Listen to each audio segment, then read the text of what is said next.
Put your cell phones on vibrate. If you brought children, please monitor them. Tonight, our speaker is Phil. Phil. Okay, I believe I turned the meeting over to the secretary right now. Oh, okay, my bad. Phil. I'm an addict. My name is Phil. I'm gonna take my jacket off first of all. You know? Well, okay, well, everybody offered me a chair. That's great. All right, hey, hi you guys. I told the truth about myself in the very first sentence, in that I am an addict. Okay, I'm done. I'm honored to be here with you guys tonight. It's always an honor to participate in my own recovery. And thank you very much, Joe, for having me, and thank you guys for allowing me to be here. It's definitely an honor. And if just one of you get anything for what I have to share tonight, then I definitely earned the privilege of being here. Okay? So, I don't know. Here's the thing. If you're new here, you're fairly new here, I want to welcome you guys home. I want to acknowledge you as the most important person in Narcotics Anonymous. You make it possible for me to be here and continue to be here, because you have shown me that the hope and courage still lives in these rooms. I came to this place here, specifically the ABC Club, years ago, and I still have friends here. It's good to be a part of this. It's good to be a part of something that was greater than me. Because when I first got here, nothing else mattered. Nothing mattered except that next fix, that next hit, that next drink, and her. Can't forget about her. Whoever her was, because they changed with time, right? It's just like I wasn't a keeper back then, so I had to keep changing, right? Woo, yeah. And if you're new here, just keep in mind, and when you're asked to speak, don't drink one of those 5-hour energy drinks an hour before you get here, right? Because right now my mind is going, wee, wee, wee, and my body's going, no, slow down, right? So it's funny because I feel like I'm tingling. And what's really important for me is that the longer I stand up here and I look at you, the more comfortable I feel. I've always found that to be true about me. When I walk into the rooms of Narcotics Anonymous, I get this feeling that I don't get anywhere else. I feel like I belong somewhere when I come to you. I feel like I am home every single time I come to you. When I look around, I see faces that I've known for years, and then I see faces that I hope to know for years, because I want to keep seeing you as time moves forward. I grew up in a home full of alcoholics and addicts. People who drank a lot, smoke a lot of stuff, right? Well, at home they used to call it pakalolo, right? That crazy weed, right? And where I grew up in Hawaii, it's like all over the place. And it was all the kind, natural. It's like, hey, bro, you like to smoke, right? And, when I reflect back on it, I grew up in a home where everyone was welcome. It's a fa Samoa, the Samoan way. Our doors never locked, ever, I was in one of those homes where I would get up, I would wake up, and there'd be some stranger on my floor or in the bed next to me. And I'm like, who are you? And then, oh, your mom said come inside sleep. Okay, stop snoring. Right? Cool, you're here, cool, right?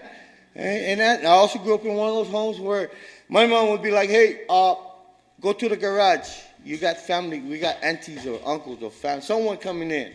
They need the room. I'm like, wow, man, I just got it back. I was just getting comfortable in this room, right?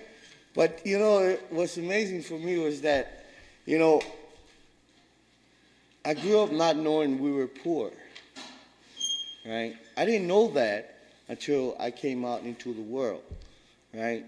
For us, or for the Fa Samoan way, with my family, right, poor wasn't material. It was mental and emotional, right? Because at home, emotionally, mentally, spiritually, we were rich. Rich. Everyone was, hi, how you, right? And how do you know you're poor when everyone else around you is doing the same thing? I grew up on Hawaii, right? You know, I hate like I say this, but it's funny because I grew up in the ghetto in Paradise. You know, in a big 13-story project. You ever see those shows where they show Chicago, right, with those high-story buildings? Just so happened I lived in the only ones in Hawaii, right? But it was cool, right? Because as a kid, we used to run out there and people would be like, hey, feel it. They all knew your name, right? And they say that it takes a village to raise a child. That was the truth.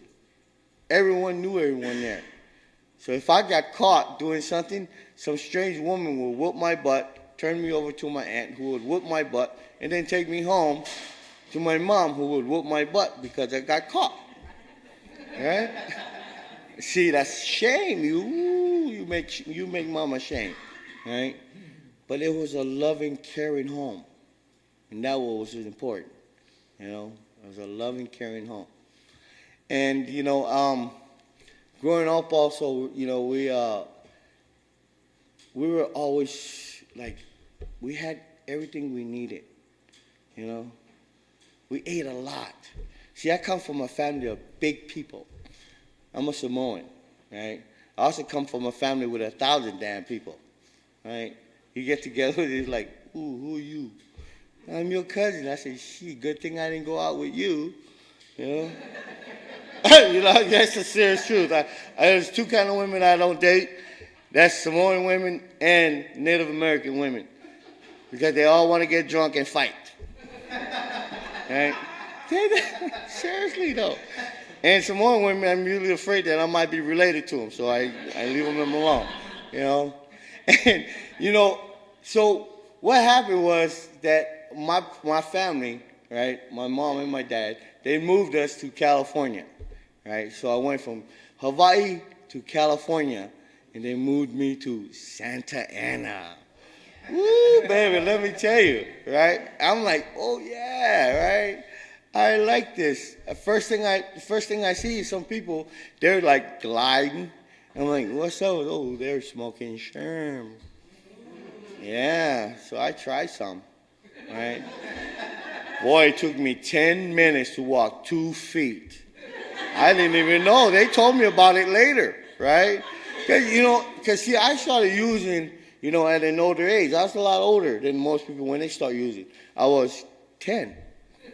Yeah, I was like 10.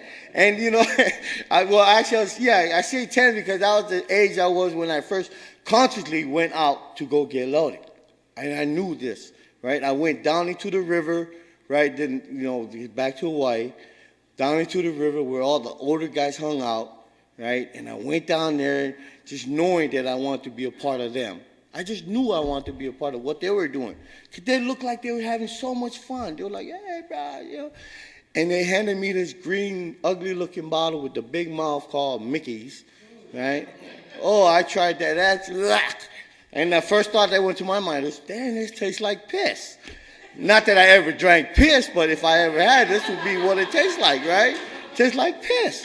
So I drank some of that, and this guy throws me this bag full of this green stuff, Pakalolo, and he goes, hey, bro, you like smoke? Yeah, smoke. And then I tried some of that. And what happened to me, it's like what happened every single time after, is I got that, nice, I like, and it never stopped. Now when I'm back in California, I tried this sherm, and I was like, ooh, I just didn't like the fact that I don't remember much after, right? I know. And it's funny, when I'm watching these older guys in this new neighborhood, some of them actually took their clothes off and started running down the street. And I'm like, oh, damn, I hope I don't do that. That'd be kind of embarrassing. Because I wasn't working with very much back then, Well, still not, but that's okay. It's fine, I'm all right with me today, right? But the fact is, I'm like, oh, right? So I go from Santa Ana. A few months later, my parents moved me to Compton. Ooh, that's moving up in the world, baby, let me tell you. You know, I went from Santa Ana to Compton, right? And what happened to me in Compton is I was introduced to something, another love of mine, gangs. See, I'm never going to ever put gangs down. Because at the time, that's exactly what I needed. I needed somewhere to belong. I needed somewhere to be a part of. I needed something that was greater than me. And those gangs allowed me to be that. You know, they allowed me to be recognized as part of something, right? Just like my gang in Narcotics Anonymous. You know, this is my hood right here. This is my barrio. You know, whenever I needed to belong somewhere, I come to you. That was the same thing I did when I was with them.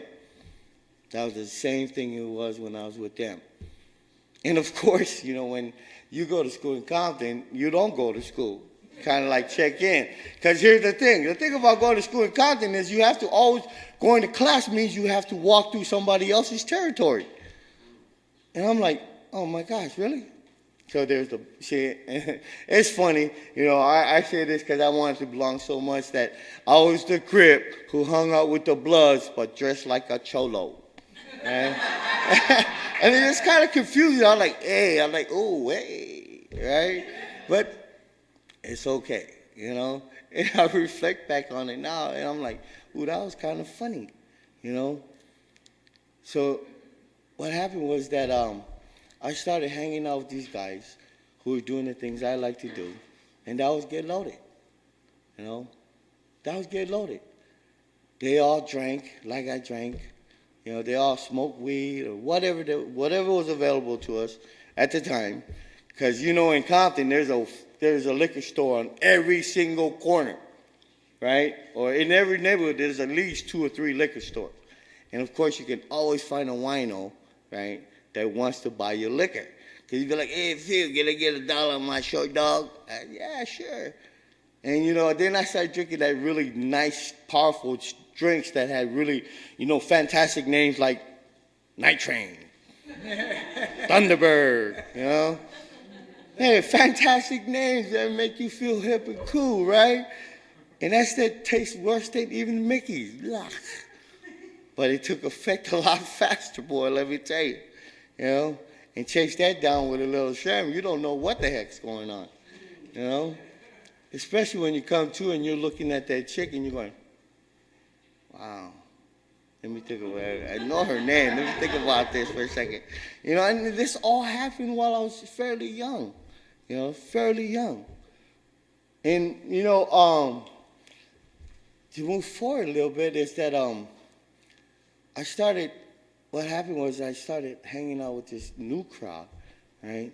Because I had left the state of California, right, to go somewhere else because I wanted to get away from what was happening here. Because this is the 80s, I started smoking crack, you know, and I was dying. I mean, everybody and their mama was smoking crack. And I was like the worst crack dealer ever, you know. I mean, come on, if you spend more time smoking your supply, there's no way you can be the man, right? But I thought I was, though. And I thought I looked good, too, right, at 105 pounds, right, with a big afro. You know? Seriously, you know? And so I moved out of state, right? I'm chasing this woman with my son, right? Not because I loved her, but because I wanted to get away from what was happening here. The problem was, wherever I took myself, I always took me, you know? I took the addict. But I didn't know I was an addict at the time. Right? So I moved to Oregon, right? And of course, my antennas. You know the funny thing about addicts is we can always find each other. Always. I can walk down the street right now and know an addict. Right? Especially the one in their active addiction. I love active addicts. Right? And I'm like, woo. So I get there the first night. I go to this woman's house who's my baby's mama, right? I spend one night with her. She goes off and sleep with some other guy. And me, I didn't know at the time that's what she was doing. And so me, I take my son, I'm playing with him, and I sleep with the neighbor. She was willing, and I was She was. I mean, what can I say, right? I was like, she thought I was exotic because I looked brown with an afro, right? I was like, dude, right? So it happened. So what happened was, while I was there, I was introduced because I walked into this place, right, the very next day, and it just happened to be the spot. And I know all of you understand where the spot is, right? Because at every single table there was dope dealers, and they were all like giving you the signal, over here, over here. As soon as you sit down, somebody slide up next to you. What you need? I was like, shit, I don't know. What the hell? Not you, right? But that's what happened. And then I was introduced to heroin, right? And let me tell you guys, the first time I ever done heroin, I was home, because the basic text tells us, right, told me that the very core of my disease, my illness, is my self-obsession, right? And what happened when I did heroin, it kind of toned it down. It shut something off for me, right? And I wasn't thinking so much. I wasn't feeling so much. I just didn't give a shit, And I chased that dream like nothing else. I wanted to get high every single day. Then, of course, it got to that point where I couldn't stop. I couldn't stop. I just couldn't stop, no matter how I tried. My brother, right, who I get to go see tonight, right, and put him on a plane to send him home, right, he called my mom, and I didn't know he was talking to my mom at the time, right? So I pull up on my dope dealer bike, right? Ooh, I'm high rolling now. I got a bike, right? So I pull up to the phone booth, and he goes, "Hey, Mom want to talk to you." So I step up to the phone, "Hello," and my mom was like, "Philly?" So I'm Philly to my mom, right, and everybody else in my family. He goes, "Philly, are you dealing drugs?" Oh, wow. I look at him like, I'm going to kick your ass, man. Right? And I go, yeah. Yeah, because I still haven't got to a point where I started really lying to my mother, right? I go, yes. And she says, there was a long pause, and then she goes, okay, don't get caught. No, I mean, what else could she say to an addict? What else could she say to me? She knew that anything she would have suggested would have been like, yeah, okay, whatever, right? And I would have pursued it anyway, right? She just planted that thought, don't get caught. And guess what? I got rescued because I was on the verge of death, right? Weighing about 170 pounds, starving to death, looking like crap, right? Sleeping in ditches and in the bushes. Well, it didn't matter. Because that lifestyle was the only life I knew. That was the only life I knew. The addict life is the only life I knew at the time. And everything seemed okay.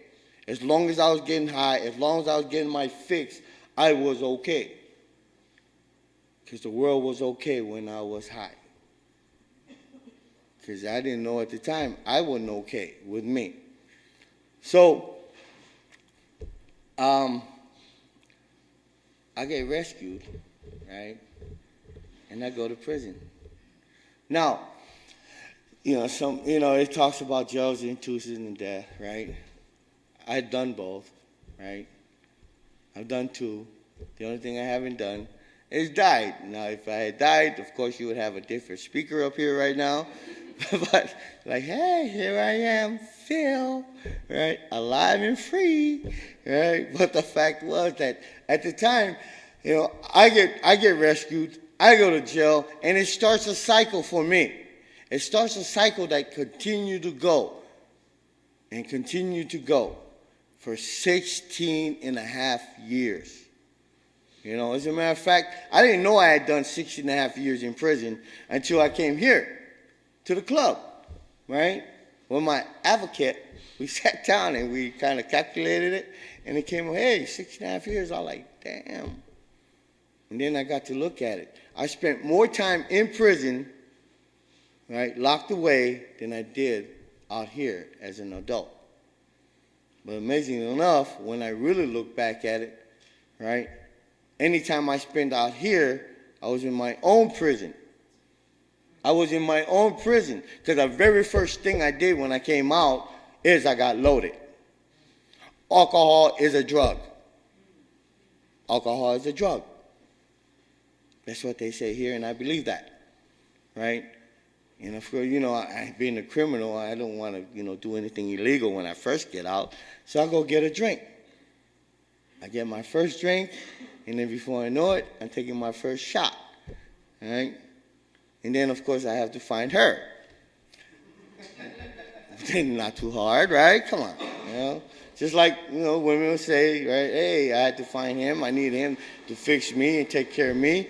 That was the same thing for me. Because here's something that was funny, right? I go home one day with my current girlfriend, right? And I walk up, and my mom comes out the door, and she looks at me. She looks at her. She looks at me again, and then looks at her. And it's just out of her mouth goes, Philly, why do you always bring this kind of women to my house? And I'm going, oops, sorry. What you mean? Hot. Look just like me, right? Seriously. Lord companionship. That's all I knew. That's all I sought. Why would I go for someone that was, better than I was? That fear wouldn't allow me to do that. It wouldn't allow me to find someone who was a lot healthier than I was, mentally or emotionally, right? I need someone that was riding way down here just like I was. So at least I have somebody I could feel superior over. That's the truth. And then as I build them up, right, help them rise above, right, you get to the point where I don't need her anymore, or I don't want her anymore. Why are you looking down at me? Get out of here, right? And then they come to realize, too, right, that nothing's more important than my fix. Because if you never felt like you ever sold your soul, that was me. Every single freaking day. Every single freaking day. I was willing to sell my soul, trade anything I had, right, or you had, for that next fix. And I did. Constantly, right? And then, I used to say that, I wasn't hurting anyone. I'm so far away. The truth was, I kept running. I didn't want to be near those people that loved me. I wanted to be as far away as possible. That's why I moved from state to state to state. So I didn't have to be near those people that loved me right here at home. So I didn't have to see the pain in their eyes, the anger, the frustration, right? I know most of you have gotten that. What's wrong with you? What's wrong with you, Phil? I don't know. Nothing wrong. What's wrong with you, damn it? Shit. You need a hit. Calm down a little bit. Let me give you a joint, damn it. All right? And that's how it was. That's how it was like. Every single day. Right? So, what happened was I got busted once, right?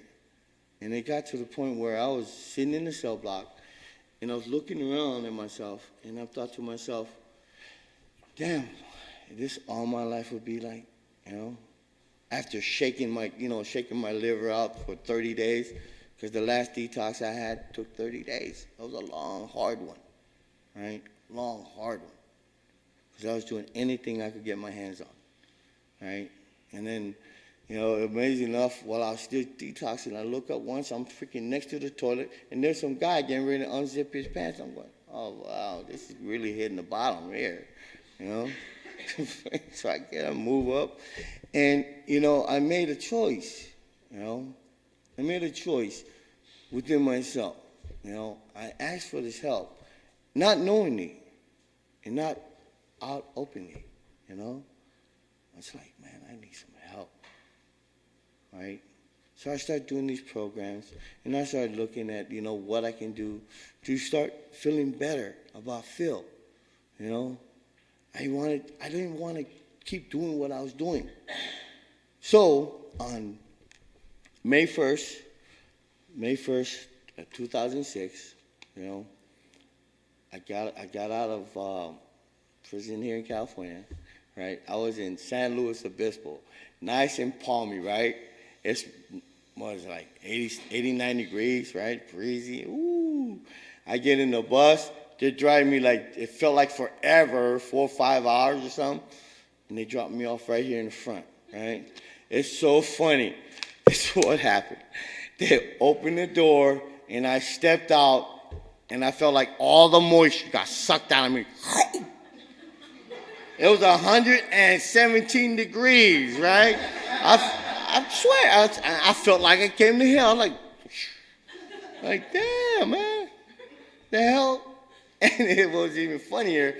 There was this old guy who walked out, right, out to meet us up front here, right up front, right? And he had this white beard, right? And he looked at me, and he didn't say hi. He didn't say anything. He just, asshole. I'm like, whoa. I'm like, well, what? You know, I'm thinking this. I'm like, who the hell is this, right? You know who I am, right? I come to find out he's the guy that ran this place, Danny Lady, right? And it was true. Asshole, right? And I didn't know it, right? I thought I was cool. I was buffed. I worked out. I've been clean and sober, right, for what, 3 years almost? But that was in prison. That was in there. I have yet to do anything out here, right? I have yet to do anything out here. So the first meeting I ever been to, right, was right in this room right here. Right, it was 7 o'clock every freaking morning, right? We were meeting of Narcotics Anonymous right here, right? And I was listening to a bunch of people sharing all this stuff, and I'm going, wow, there's some really sick people around here, right? Yeah, these people need some help. They should be in here, shit, right? And I think it was, I said, okay, right? And then I started identifying with these people. So I get me one, someone suggested, you should get you a sponsor. I said, sponsor? What the hell's a sponsor? Right? Okay, so I get a sponsor. Right? He started to walk me through the book, right? And, you know, I got to 1, 2, 3, and there's somewhere between 3 and 4, I ran into a wall, right? And I stopped. And then I graduated. Yeah, okay, graduated. And I got moved across the street, right? I got moved across the street over there, and nothing happened. That's as far as it went. And then one day, I got sick. I got a cold, and I didn't do anything else. I was stagnant in my recovery. I had no program, none. You know, I had a head full of NA and a lot of doubt. You know, spiritually, I was starting to die, and I didn't know this, right? So one day, my head goes, beep, great idea. You know, all this non-narcotic medicine is not helping you, Phil. You need something strong. So that's what I did. I went to Walmart and got me some of that NyQuil, right, with 5% alcohol, right? And I didn't, you know, I purposely didn't read the labels because then I would have read it said 5% alcohol, right? Okay, within the night, I went from drinking 2 cups to 2 bottles. Within a week, I was in that room shooting myself to death again. Because it didn't take long for me to decide that, you know what, I need a fix. And I did. I walked right down the street, and just like I was saying earlier, I recognized an active addict. And I was like, hey, and I was connected, right? Within 4 months, I went from weighing 250 like I was now. Okay, I weigh more than 250 now. But I went from weighing 250, right, within 4 months of starting to use again, to weighing 175 pounds, soaking wet. That is the truth. And I get reminded all the time when people who are still here and see me out there, they say, Phil, you remember when you was walking out the street? Yeah. 175 pounds, soaking wet with a big afro. That was me with a big afro, you know? And You know, I look at it as a blessing now, right? I look at it as a blessing when I got arrested and I went back to prison, right? Because this time when it reawakened for me that desperation I found when I first decided, years ago that I was going to stop, And this time when I got out, right, April, right, of 2008, right, I started doing some work. I started to take some action. Because the next day when I came out, right, I came back here. The very next day, I asked a man to be my sponsor and start to take some action, Because see, this is how the steps work for me, right, for me. Step one said I was powerless, but I didn't know that. I didn't understand that, I knew that I was just totally tore up by the time I got here, right? So I guess I was powerless. The part that I couldn't understand, I couldn't get a grasp of, was the second part, where I said I couldn't manage my life anymore. What I didn't understand about it wasn't my life that I was trying to manage, it was my using. I was trying to manage my using. And once I came to terms and accepted the fact that I couldn't manage my using, step two really started to look clearer, because it wasn't me that was actually doing all this by myself. See, you guys started to help me, because I really started to listen to what you were saying and how you were doing it, right? Step two, real powerful, I came to believe, because I believe that I started to believe you guys.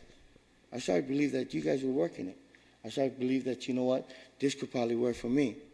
And then step three, all they told me to do was surrender my will and my life. What is my will? My thinking. What is my life? My actions. Those were the things that I was doing every single day. And I had to change my behavior. I had to change the way I was thinking and change the way I was acting. And that really started the journey. Because then I jumped into that fourth step. That fourth step was kind of a block because I didn't do it the first time. But this time I was so desperate, I really came to terms and I looked at it simply. It's just fourth step. Me writing to me about me. And in that way, it was real simple. And I started to look at it. I started to write it.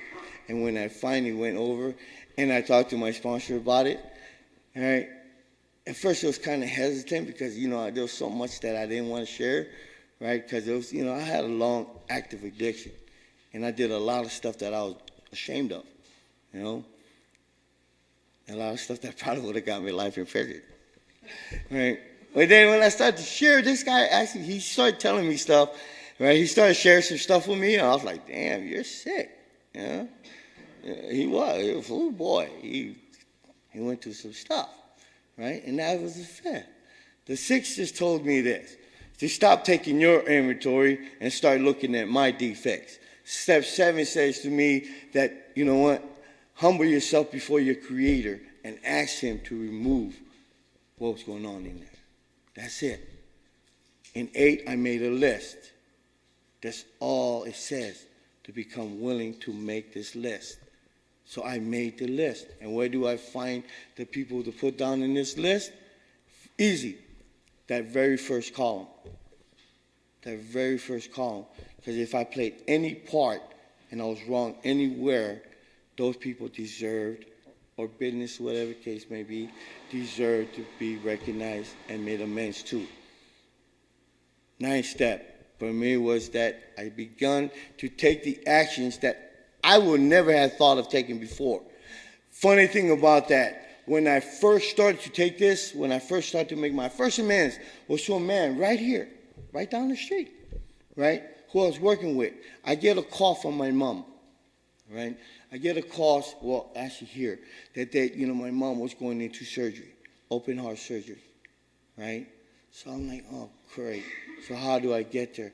I'm telling this man, and I'm raking his yard. He goes into the house. He comes back out. He hands me $50. I'm like, damn, right? He hands me this money. Here, go see your mom. Go be there for your mom. And I'm like, he said, I don't want, this is not a debate. Go see your mom. I never made it. I never made it. because a couple of days later, I started that process of using again, right? Of using again. So they say step 9, step 10, 11, and 12 is the maintenance step. But what am I maintaining? What am I maintaining? If I'm not in the middle of this deal, I'm not maintaining anything. Is it the truth I found out about myself and began to share in step 4 and 5? Right? Is those defects that I humbly asked to be removed in 6 and 7? Or is it the list that I began to clear away the wreckage of in 8 and 9? Because step 10 just tells me that, I continue to take a personal inventory every single day. And when I find that I've been wrong, I have the courage to come to you and admit it. Step 11 just gave me 2 specific ways to improve my conscious contact. Because today I'm aware. And what's being conscious? Being aware. It's me reaching out to my Creator. It's me getting on my knees every single day and surrendering my thinking and my actions to that God that I had come to believe in step 2. That's me, right? And step 12, really simply, right? Really simply, tells me that I am awake today. Spiritually, I am awake, Spiritually, I've been awakened, as a result of doing the previous steps. And then it also tells me that I am to do what I'm doing right now, trying to carry the message to you, And then it also tells me that I am to live the way my Creator intended me to live from the very beginning.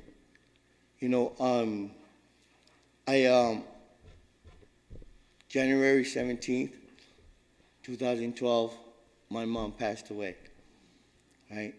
Last year, right? And the day I got the message, right, the first person I talked to was an addict. She was right there. I cried and cried, but I was able to just go through the emotions, and she was right there, right? And then when I reflect back at it and I look at it, recovery has given me a gift, for the few years in her life that I was able to be the son, I was able to be the son that my mom deserved. She deserved me at that time, and I got to be there for her, right? And recovery had afforded me, right? The best gift is that, when I sat across from my mom, anytime I went there was no doubt, no fear, right? And no worry in her eyes, right? Because recovery had allowed me to be the man she knew I could be. Because anytime I tell her something, right, she knew it was the truth. And if I couldn't be there, I would call. I say, hey, Mom, I can't make it. It's so funny when I look back, now, right? Recovery has allowed me to have a real life. I don't have to guess what's going to happen next. I don't care. Because this very moment is my eternity. I may not have another one, but I get to live in this one. I get to be here with you. Because with you, I am the safest I will ever be. Because with you, I belong. See, I come here not just because I want to hear myself blabber my mouth. I come here because I need you guys to feed my spirit. I need you guys to continue to show me that recovery is possible and recovery happens. No one, absolutely no one, keeps this without any action. You guys have shown me that. When I've taken the actions, you guys have actually walked me through the process. See, you just didn't tell me, I want you to do this, I want you to do this, I want you to do this. Phil, this is what we did. And if you're willing to do this, you can have this.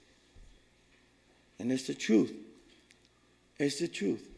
Now, has it always been perfect? No. There's some people in recovery I wouldn't hang out with. Seriously, you know. But then again, you know what? They're addicts like me, right? They're addicts. Some quickly, some slowly.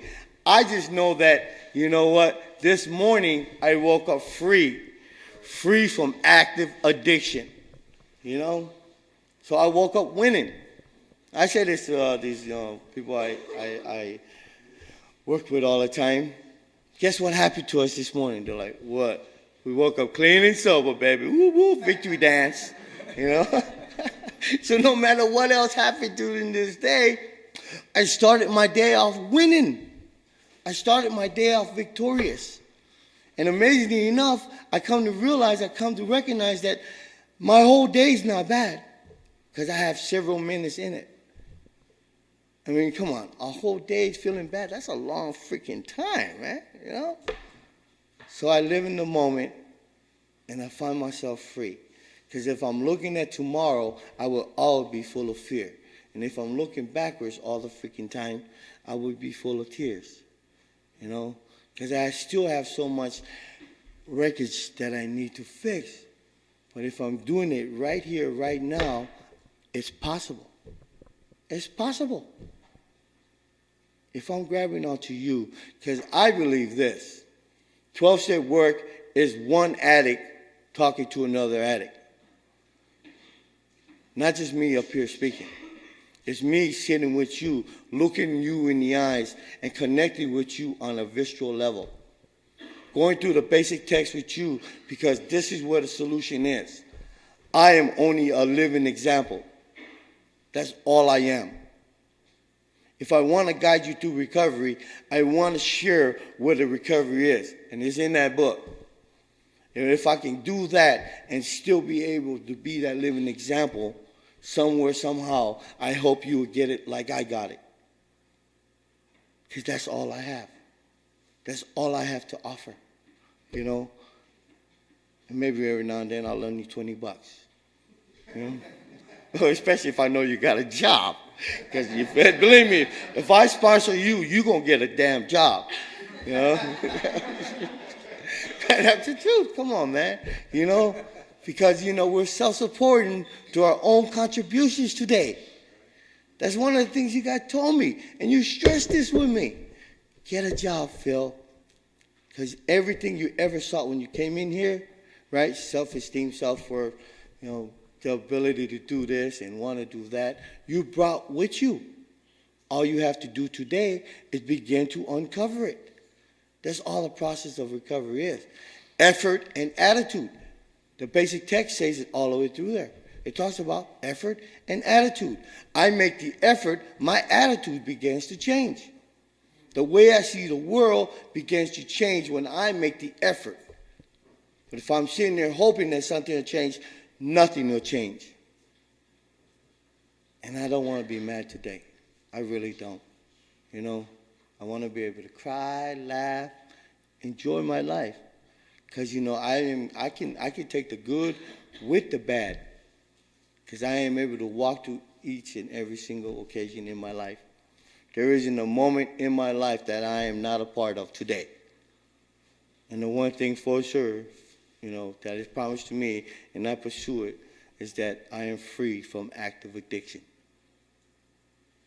But if I stop coming to you and I start living on my own thoughts and my own actions, I will get loaded again.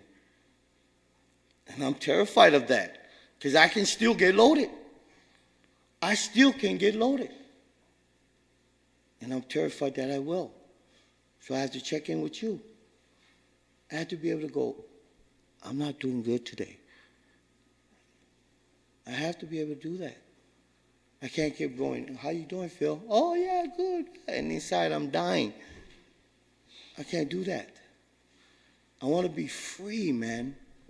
Not just of my head, not just of my emotion, but everything that keeps me from you. There is nothing that stands between me and me today. And in that way, there is nothing that stands between me and you. Everything about you, I want to know. Because you deserve all of me. I can't do that if I want to hide behind any kind of fear. Because my images today, I don't have one. I'm just Phil. I'm an addict. That's what I am. Now, who I am is a different story. I'm a human being. First and foremost, I was born to live. It's how I live today that I have to look at. I have to look at that. How do I want to live today? I want to live free. I want to be able to be there for my family when tragedy strikes, and I want to be able to feel it, acknowledge it, accept it, and walk through it. No one loved my mom more than me. She was the most important woman in my life, you know? But the gift is I know that I got to share those moments with her. I got to add on to her life and not continue to take from it, worrying about how her son is doing. There was none of that I hope was, you know. I got to be there when my brother was crying, my sister was crying, my nieces were crying, you know. And I got to, you know what, share in that moment. Because when we got all passed together, we all got past there together. We all got to sit down and talk about how funny she was. She was a great mom. She loved to reach over and slap you. Psh! What was that for? Hey, you remember, you're right here next to the hand. Whatever, man. You know? Or others' favorite line is, son, I'm not feeling good. I go, here we go. Why? I like go bingo. And I got to go send her to bingo. Right? You know what I mean? That's cool. You know?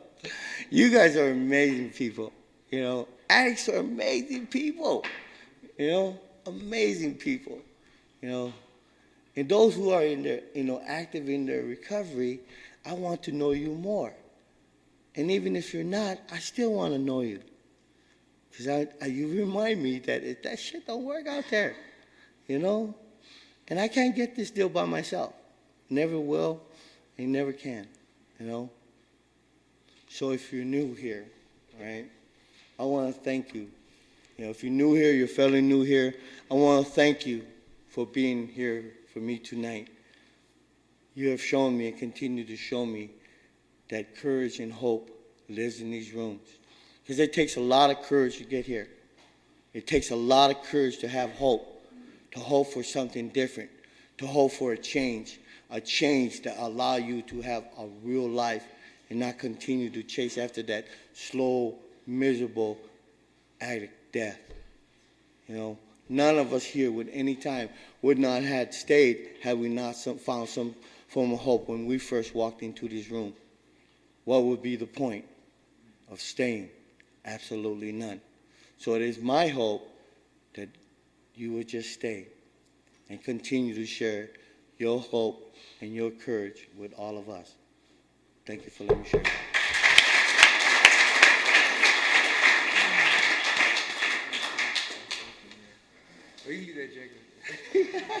All right, Phil. I'm going to turn the meeting over to the secretary now. Thank you, Albert. Addict Joe. Hey, man, where you going? All right. Where you going, man? Okay, this is a portion of the meeting where we celebrate some birthdays. Birthday. I don't know where the hell I heard that one day. Birthdays. All right.